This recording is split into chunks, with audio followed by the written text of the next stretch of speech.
Les routes de l'été, 10h midi, Vincent Ferniaud. Allez, de retour sur les routes de l'été où nous nous posons ce matin la question d'été qui a rapport avec la visite en Normandie que nous allons faire dans la deuxième heure. C'est le lait.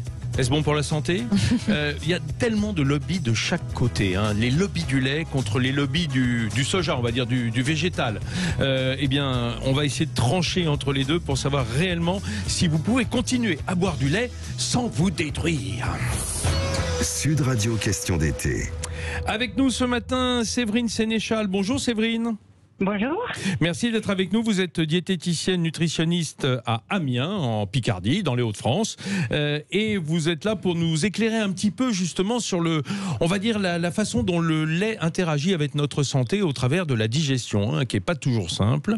Et puis nous aurons avec nous également Patrice Chassard, président du Comité national des appellations laitières. Bonjour Patrice Chassard. Bonjour. Vous nous appelez d'Auvergne, du Cantal, parce que je rappelle... non, du Puy-de-Dôme. Vous êtes dans le Puy-de-Dôme ou dans le Cantal, Patrice? Juste à côté du Cantal. C'est ça, oui, à la frontière, puisque vous êtes producteur également, en dehors de ses attributions de président du Comité national des appellations laitières, vous êtes producteur de Saint-Nectaire. On était il n'y a pas longtemps en Auvergne et on a parlé de votre délicieux fromage. Mais commençons par l'aspect diététique et nutrition, Séverine Sénéchal. En fait, on entend dire, et ça se fait jour depuis quelques années, qu'en définitive, les mammifères... en grandissant, c'est-à-dire lorsqu'ils ne sont plus directement en croissance, et l'humain fait partie de ces mammifères, ne sont plus tolérants au lait frais. Alors, ça dépend des personnes. C'est vrai qu'en Europe, il y a quand même une plus grande proportion de personnes qui réussissent à continuer à digérer le lait à l'âge adulte. Oui, mais ce n'est pas le cas partout dans le monde. Oui. Je vous écoute. Ça dépend des personnes. Même en France, il y a des personnes qui ne digèrent pas très bien le lait. Il y a aussi des personnes qui peuvent être allergiques aux protéines de lait de vache. Et du coup, heureusement pour elles qu'on n'est pas obligé de consommer des produits laitiers. En fait, il n'y a aucun... Le lait va apporter des nutriments comme les protéines, le calcium. Il n'y a aucun aliment qu'on est obligé de consommer, on va dire, à part l'eau. Oui. Donc ces nutriments, on peut aussi les trouver dans d'autres aliments si on le souhaite. Alors, soit parce qu'on n'aime pas les produits laitiers ou soit parce qu'on ne les digère pas bien. Alors je ne veux pas tout de suite être dans le débat vegan contre omnivore, parce que ça c'est évidemment une des corrélations de ce problème de lait et des lobbies qui s'affrontent, parce qu'on sait bien qu'il y a un lobby du lait très puissant, évidemment, mais en face, un lobby vegan qui promeut les laits végétaux, que ce soit soja, amandes, etc., qui est très puissant aussi pour faire passer des produits. Et l'affrontement, ça nous laisse un petit peu dans l'ignorance. Alors, j'ai entendu dire, et dites-moi si c'est réel, Séverine Sénéchal, qu'en fait, le problème viendrait du lactose. Lactose qui est un sucre qui en fait serait assez indigeste pour les adultes, parce que les enfants ont une enzyme qui permet de le dégrader alors que les adultes la perdent à l'adolescence. Alors, mais le lactose peut faire partie de certains problèmes. Il y a même aussi des enfants qui ne digèrent pas le lactose. C'était le cas de mon papa quand il était petit. Oui, alors là, on parle des intolérants au lactose dans l'enfance. Mais est-ce que ça devient naturel d'être intolérant en quelque sorte au lactose en vieillissant? Mais ça arrive d'autant plus facilement qu'on reste une période sans consommer de lait. Oui. Les gens qui continuent à consommer, certains continuent à fabriquer la lactase, d'autres non. Oui, oui. Et surtout, moi, ce qui me dérange, c'est quand on fait peur aux gens en les obligeant à consommer des produits laitiers, sinon ils vont avoir des problèmes osseux. Alors que pour moi, la santé osseuse, c'est avant tout déjà l'activité physique. Oui. On peut passer ses journées à manger des yaourts dans son canapé, c'est pas comme ça qu'on aura des os solides. Oui. Ainsi que la vitamine D. Donc l'été, on peut la fabriquer avec les rayons du soleil. Vous avez raison. On devrait tous se supplémenter comme on fait pour les enfants. Vous voulez dire, il y a la digestion d'un côté, mais aussi l'assimilation, et notamment celle du calcium, qui est importante pour notre masse osseuse. Moi, ce qui m'embête surtout, c'est de réduire un problème qui est multifactoriel, qui dépend de plusieurs choses, à une équation simple, parce que c'est forcément faux. Bien sûr. Et c'est sans doute ça aussi qui fait qu'on a mis en évidence le paradoxe du calcium. C'est l'Organisation mondiale de la santé qui a remarqué que c'était dans les pays où on consomme le plus de produits laitiers qu'il y a le plus de fractures avec l'âge. Et forcément, si on oublie de parler de l'activité physique, de la vitamine D, de limiter aussi les protéines animales et le sel, parce que ça fait fuir du calcium dans nos urines, ça sert à rien de dire aux gens de manger toujours plus de produits laitiers, ça améliorera pas leur santé osseuse. Mais alors, Patrice Chassard, vous qui êtes donc producteur de fromage d'appellation d'origine protégée, le Saint-Nectaire, je le rappelle, et président du Comité national des appellations laitières, il faut peut-être rappeler qu'avant de... depuis 20 ans, c'est vrai que les deux lobbies s'affrontent et qu'on entend beaucoup de choses contre le lait. Il faut rappeler que pendant des milliers d'années, le lait, il a plutôt nourri l'humain plutôt qu'il l'a détruit, ou en tout cas qu'il s'est rendu indigeste. Effectivement, c'est un des produits les plus anciens. La coévolution de l'humain avec le lait et le fromage est historique. Donc, c'est un fait. Alors, effectivement, après, on mangeait ce qu'on trouvait. On n'avait pas à disposition tous les produits qu'on souhaitait. Et puis, l'autre élément qui moi, vu ma partie me saute aux yeux en tant que producteur, c'est qu'il n'y a pas un lait, mais il y a des laits, quoi. Ils sont loin de tous se ressembler. Mais vous voulez dire des laits de vache ou des laits même d'autres races, des laits de brebis, lait de chèvre? Est-ce que vous mettez tout dans le même panier? Effectivement, il y a les espèces, donc là, effectivement, tout ne se ressemble pas. Et puis après, il y a même pour moi, et puis je l'ai montré chez moi, quoi, la composition du fromage et du lait dépend de ce que mange la vache. Donc, il y a une variabilité de lait qui est très importante, quoi. Bien sûr. Séverine Sénéchal, dans ce que dit Patrice Chassard, lorsqu'il évoque d'autres laits que celui de la vache, il y a sous-jacent l'idée des matières grasses. On sait que la matière grasse rend aussi le lait indigeste, et le lait de vache est plus gras que le lait de brebis et que le lait de chèvre. Alors, non, les matières grasses du lait ne sont pas particulièrement indigestes. Par contre, ce qui caractérise tout ce qui est lait de vache, lait de brebis, lait de chèvre, c'est c'est des laits qui sont très riches en caséine. Et le lait maternel des mamans est très pauvre en caséine, il est beaucoup plus riche en albumine. La caséine, c'est la protéine qui va se transformer en fromage, en quelque sorte, hein? Oui. Et dans le lait maternel, il n'y en a pas. C'est comme... Il y en a beaucoup moins. C'est vraiment minoritaire, en fait. Bon, c'est une bonne idée. Ça me rappelle ce film, vous vous souvenez, ce horrible film Borat, où il y avait du fromage, il faisait du fromage avec le lait de sa femme. Donc c'était une pure vue de l'esprit, ça n'est pas possible. Il n'y a pas suffisamment de caséine. C'est possible, mais c'est pas la même chose. Non, puis c'est pas l'objet de notre débat de ce matin. Toujours est-il que ce lait... Pourquoi est-ce qu'on dit, par exemple, Séverine, que le lait de chèvre ou le lait de brebis ou les yaourts de chèvre ou de brebis sont plus digestes que ceux de vache? Alors, en fait, quand on parle de la qualité du lait, il faut aussi savoir que les vaches, elles ont beaucoup plus subi aussi de sélection pour avoir les vaches qui produisent de plus en plus, ce qui est moins le cas des chèvres et des brebis. Donc, du coup, ça a sélectionné des aspects positifs, entre guillemets, de meilleure rentabilité, mais ça a aussi sélectionné des vaches dont le lait contient plus l'IGF, qui est un facteur de croissance, qui est suspecté aussi de favoriser certains cancers, comme le cancer de la prostate, au-delà d'une certaine consommation de produits laitiers, au-delà de à partir de 3 produits laitiers par jour. Oui, ce facteur de croissance. Alors, c'est intéressant parce que, par exemple, on entend dire, et je ne sais pas si vous en êtes d'accord, que, par exemple, les Américains qui ont pris énormément de taille corporelle en 50 ans, c'est dû notamment à la consommation de lait au petit déjeuner largement répandue après-guerre, et toute la journée par la suite. Alors ça, je pense que c'est aussi quelque chose qui est multifactoriel, mais c'est vrai que ce qui est intéressant pour comparer les espèces, c'est on utilise souvent le temps de doublement du poids du nouveau-né. Donc chez la vache, il me semble que le veau double son poids au bout de 2 mois, et chez l'humain, c'est plutôt 5 ou 6 mois. Donc en fait, le lait de vache est très riche en protéines et en calcium parce que le veau, il doit grossir, son corps doit grossir rapidement, alors que chez l'humain, il est beaucoup plus riche en matière grasse parce qu'il développe beaucoup plus son cerveau que son corps, en fait. Oui, mais ce qui est incriminé pour moi, pour ce que j'entends, c'est le lait frais, c'est-à-dire le lait non transformé. Moi, je dois bien le reconnaître, et je regarde autour de moi dans ma famille, lorsqu'on se fait du café au lait, c'est relativement indigeste par rapport à un café tout seul. Oui. Ce qui prouve que le lait frais, ou si on mange ses céréales avec du lait, il y a un côté indigeste dans le lait non transformé. La caséine qui est plus difficile à transformer, et dans les fromages, elle peut avoir elle a déjà subi un petit peu de transformation, ce qui donne les parfums, les saveurs. Oui, il a une sorte de maturation. Alors, Patrice Chassard, on a l'impression que si le lait est incriminé, et on le dit, c'est encore une guerre de lobby aussi, hein, il n'y a pas que l'aspect sanitaire derrière tout cela, il faut reconnaître que la fermentation, hein, qui préside à tout ce qui est les yaourts ou les fromages, la fermentation, on peut dire que c'est une sorte de prédigestion, ça aide l'humain à digérer le lait? Alors de ce que j'ai compris historiquement, et certains scientifiques le diraient très bien, la fermentation est inventée par l'humain pour digérer des produits qu'il n'était pas capable d'assimiler directement. Et effectivement, le lait en faisait partie, le fromage est venu de là, mais la choucroute c'est la même chose par rapport au chou, etc. Ah bah oui. Donc effectivement, c'était une façon de mieux digérer et de s'habituer, parce qu'effectivement, on n'a pas toujours eu les éléments qu'il fallait pour digérer. Parce que la fermentation, c'est une sorte, ça vient casser les protéines en quelque sorte.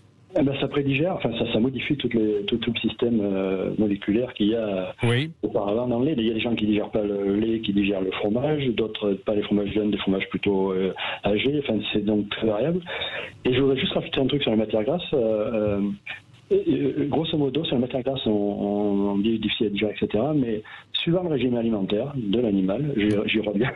Si c'est de l'herbe, on a plutôt les oméga 3. Si c'est d'autres productions, on a plutôt les oméga 6. Donc effectivement, je reviens encore sur cette diversité.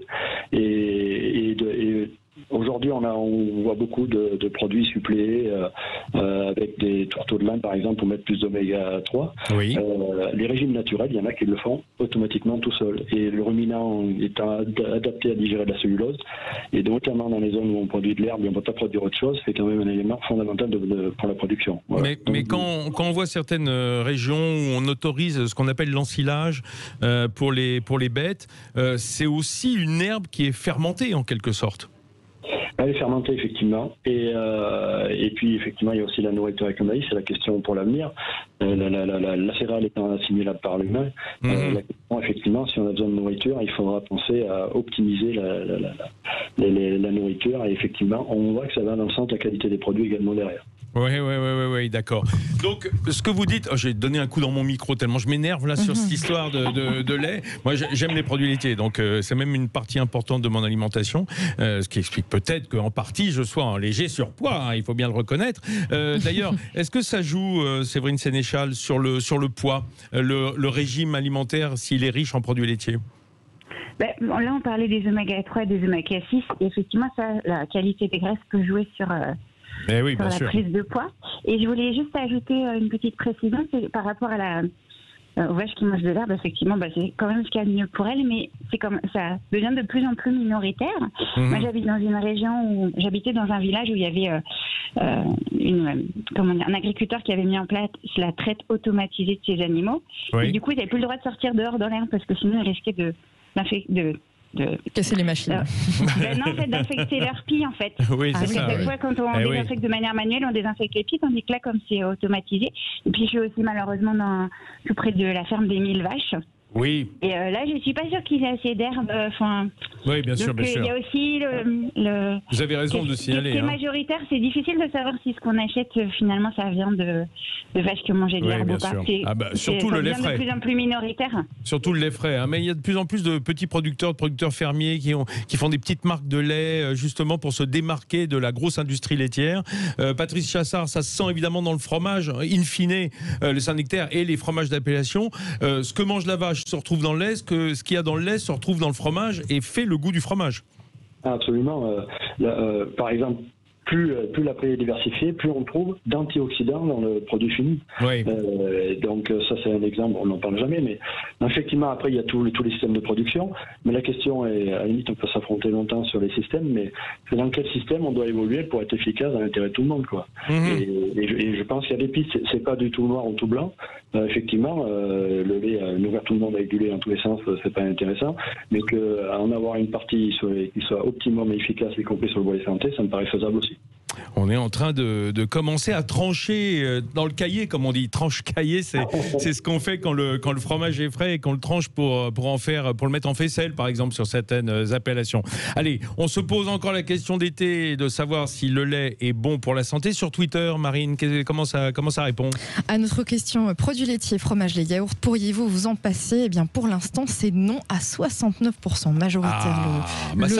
Ça me fait plaisir parce que c'est un peu le bon sens quand même, surtout en France où le fromage est si important. Le fromage et les produits laitiers, c'est aussi un marqueur de notre culture à table. Ça serait dommage de s'en passer. Allez, on revient dans une minute. Aux questions d'été. Alors, cette question d'été que l'on se pose sur est-ce que le lait est bon pour la santé, on y répond ce matin avec Madame Sénéchal, j'ai oublié votre prénom, excusez-moi, Séverine Sénéchal, qui est diététicienne et nutritionniste en Picardie, à Amiens exactement, et Patrice Chassard, le président du Comité national des appellations laitières à l'INAO, Institut national des appellations d'origine, autrement dit, une instance qui distribue les AOC en France. Alors, Séverine Sénéchal, on l'a bien compris, la réponse elle est évidemment mitigée. Hein. Vous êtes dans le consensus parce qu'il faut évidemment pas jeter tout le discrédit sur le lait et les produits laitiers. Comme je le disais, ça fait partie de notre culture, c'est important. Ça a nourri des générations depuis des milliers d'années d'humains. Donc on va pas jeter le lait à la poubelle.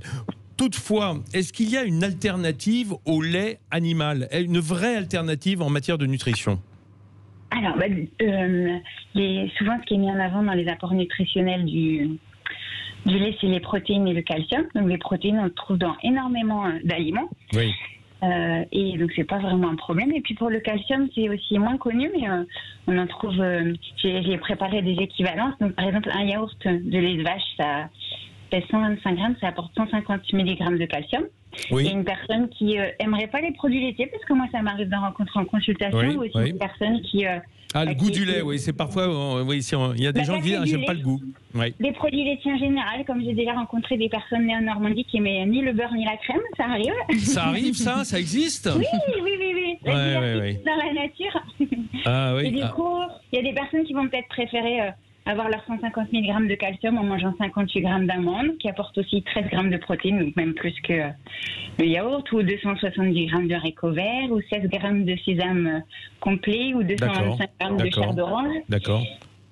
Autrement dit, il y a l'aspect protidique et matière grasse, donc on va dire un aspect digestibilité du lait, ça c'est ce dont on parle depuis le début, mais il y a aussi cet aspect assimilation du calcium. Le calcium c'est important, c'est l'architecte de nos os, de notre squelette, et est-ce qu'avec le lait de vache ou le lait animal, est-ce qu'on a notre ration de calcium, est-ce qu'on n'en prend pas trop?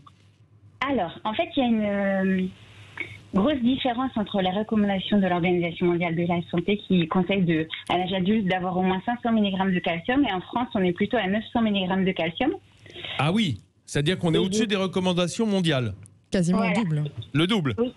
Et en fait, ce qui se passe, c'est que quand j'ai fait mes études au début des années 2000, mon professeur de biologie et biochimie disait qu'il n'était pas d'accord avec les recommandations en calcium, parce qu'elles étaient conçues pour qu'on ne puisse pas les atteindre sans consommer de produits laitiers. Je comprends. C'était comme une incitation à boire du lait, quoi. Ben voilà. Et du coup, c'est comment dire, si jamais on voulait avoir nos 900 mg en mangeant que des yaourts, il faudrait en manger 6 par jour. Or, on ne conseille pas 6 produits laitiers par jour. Il y a quand même... Mais Séverine, pour le calcium, c'est comme pour la vitamine C.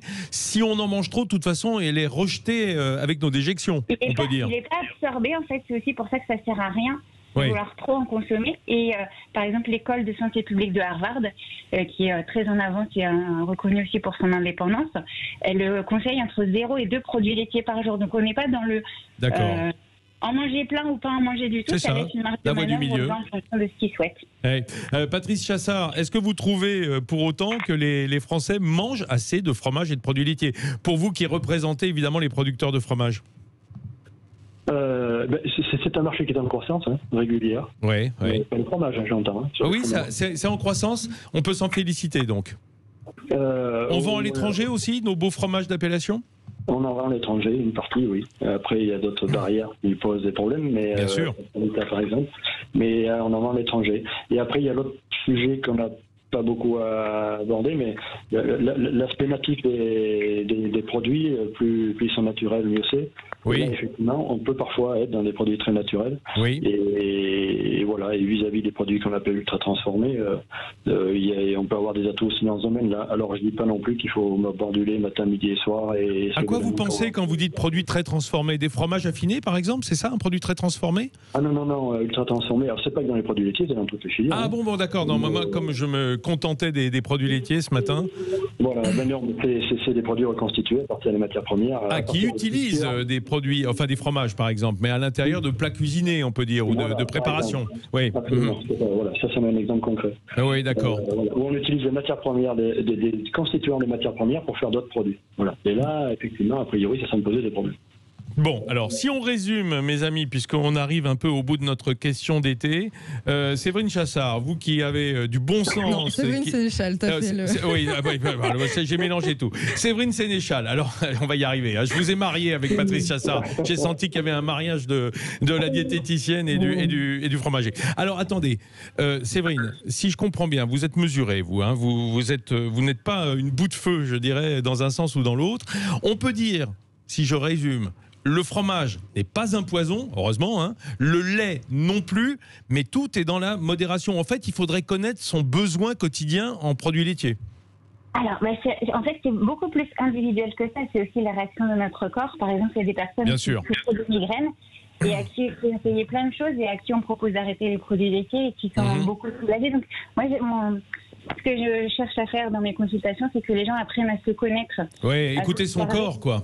Voilà, exactement. Et si jamais ils se rendent compte que les produits laitiers, ça leur fait plus de mal que de bien, entre guillemets, je suis là aussi pour leur proposer des alternatives. Et je voulais aussi juste rajouter une petite chose par rapport à ce que je vous écoute. Patrice.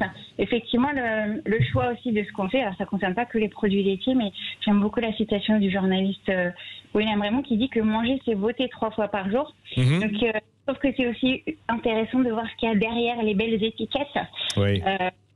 Pour voir si les belles images qu'on nous voit dans la publicité, est-ce que c'est la même réalité qu'il y a derrière ou est-ce que finalement on utilise certaines choses pour vendre autre chose. C'est à ça que ça sert les produits d'appellation, Patrice Chassard. Hein. Oui. C'est à mettre un label pour pas se faire avoir, hein, en quelque sorte. Alors oui, je peux que rejoindre, effectivement. Moi je pense que sur les appellations entre autres, les produits qui seront là demain, c'est ceux qui seront transparents et sincères. Dans ces schémas-là, moi je suis pas inquiet. Et dès qu'on sort de là, il y a des risques. Et dans les appellations en particulier, et les cahiers des charges sont bâtis pour normalement. Ça fait des années, des décennies qu'on essaye de remettre de l'herbe dans l'alimentation des animaux. Bien sûr. Alors c'est plus facile en montagne qu'en plaine, hein, c'est à soulever. Mais d'encadrer la matière première du coup, hein, parce que le fromage c'est beau, mais si on n'a pas le bon lait pour le faire, ça sert à rien. C'est ce que vous dites en quelque sorte. Exactement. Je vais vous rassurer, puisque dans le match du jour, sur le compte Instagram de Sud Radio et le mien, le camembert fabriqué en Normandie contre camembert de Normandie, 24% pour le fabriqué, 76% pour le camembert de Normandie. Les gens se font pas avoir, hein, ça fait plaisir. Ça fait plaisir, mais il fait que 6 000 tonnes de camembert de Normandie et 60 000 tonnes de fabriqués en Normandie. Oui, on est bien d'accord. On parlera de ça tout à l'heure avec Jean-Marie Cambefort lors de notre départ pour la Normandie, le grand maître de la confrérie du camembert. On reviendra dessus évidemment et là on reparlera évidemment du lait qui est bon pour la santé et pour le tourisme et pour le voyage. C'est celui du camembert. Merci beaucoup d'avoir répondu à nos questions, Séverine Sénéchal qui est diététicienne en Picardie, à Amiens. Et merci Patrice Chassard. Je vous laisse retourner à vos vaches et à vos Saint-Nectaire. Faites-nous des beaux fromages pour nos routes de l'été, hein, parce qu'on adore ça nous. Alors on n'est vraiment pas sectaire, mais on aime bien les produits laitiers quand ils sont bien transformés.